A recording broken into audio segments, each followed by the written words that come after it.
मस्तानी महापराक्रमी युद्धकुशल मराठा लढवय्या बाजीराव पेशव्यांच्या काळजाचा एक हळवा तुकडा. मस्तानी आरसमानी सौंदर्याची लखलखती खाण. मस्तानी कृष्णाच्या भक्तीत हरवलेली राधा. मस्तानी निखळ भक्ती आणि नितळ प्रेमाचं पवित्र प्रतीक. आणि काय वर्णन करावं मस्तानीचं.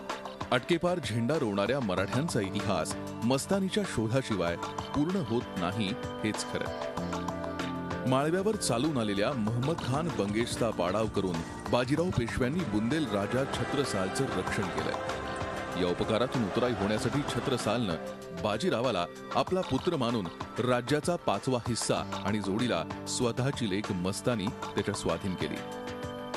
आजपासून सुमारे 450 वर्षांपूर्वी म्हणजे इसवी सन 1729 मध्ये घडलेली ही घटना. बाजीराव मस्तानीच्या प्रेम कहाणीचा अंकुर फुटला तो इथेच. मग मस्तानी बाजीरावासोबत मराठी मुलखात आली आणि मग अखेरच्या श्वासापर्यंत बाजीरावमय होऊन गेली. त्यांनी लग्न केलं होतं किंवा नव्हतं याबाबत ठोस माहिती नाही, पण त्यांच्यातील प्रेम आंतरधर्मीय प्रेमाचं प्रतीक बनलं होतं एवढं नक्की. ही मस्तानी जरी बुंदेलखंडातनं इकडे आलेली असेल तरी बाजीरावच्या प्रेमामुळे ती इथेच झाली आणि पूर्णपणे ती स्वत्व विसरली आणि ते स्वत्व इतकं विसरली की त्यामुळेच कदाचित ते दोघं एकरूप झाले. असं असलं तरी पेशव्यांच्या घरात मस्तानीचं दाखल होणं एका नव्या वादळाची सुरुवात होती. जन्मानं मुस्लिम असलेल्या मस्तानीचा उपस्त्री म्हणून का असेना त्या काळी स्वीकार अशक्य होता. धर्ममार्तंडांसह कुटुंबातील सदस्यांनी म्हणजेच खास करून बाजीरावांची आई राधाबाई तसंच भाऊ चिमणाजीनं या संबंधास कठोर विरोध दर्शवला. त्यातूनच मस्तानीला वेळप्रसंगी नजरकैदेत ठेवल्याच्या नोंदी इतिहासात आहेत. अर्थात बाजीराव मागे हटणाऱ्यांमधले नव्हते. मस्तानीला स्वतःच्या महालात ठेवणं शक्य नसल्यानं बाजीरावांनी तिच्यासाठी स्वतंत्र महाल बांधला. आज शनिवार वाड्याचा मस्तानी दरवाजा त्याचीच साक्ष आहे. सुरुवातीच्या काळात कोथरूड गावात मुठेकाठी मस्तानीचा वाडा होता. बाजीरावांनी तिला पुण्याजवळची काही गावं इनाम देखील दिली होती.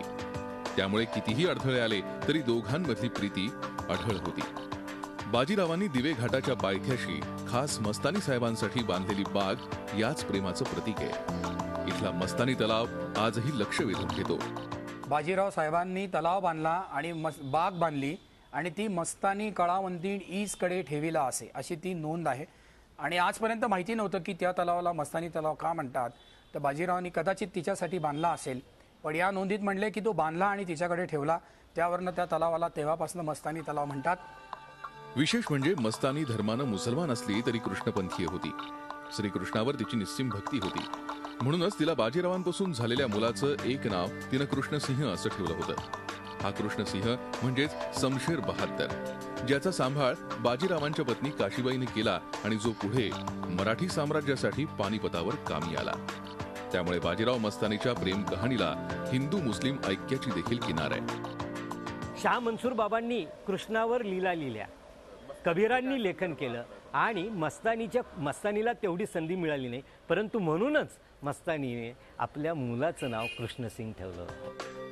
मस्तानी कलावंतीण नसून लढवई योद्धा होती असं बोललं जातं, मात्र त्याबाबतचे ठोस पुरावे उपलब्ध नाही. ती एक अपार सौंदर्यवती होती, तसंच तिनं कधीतरी नृत्य केल्याचे दाखले उपलब्ध आहेत.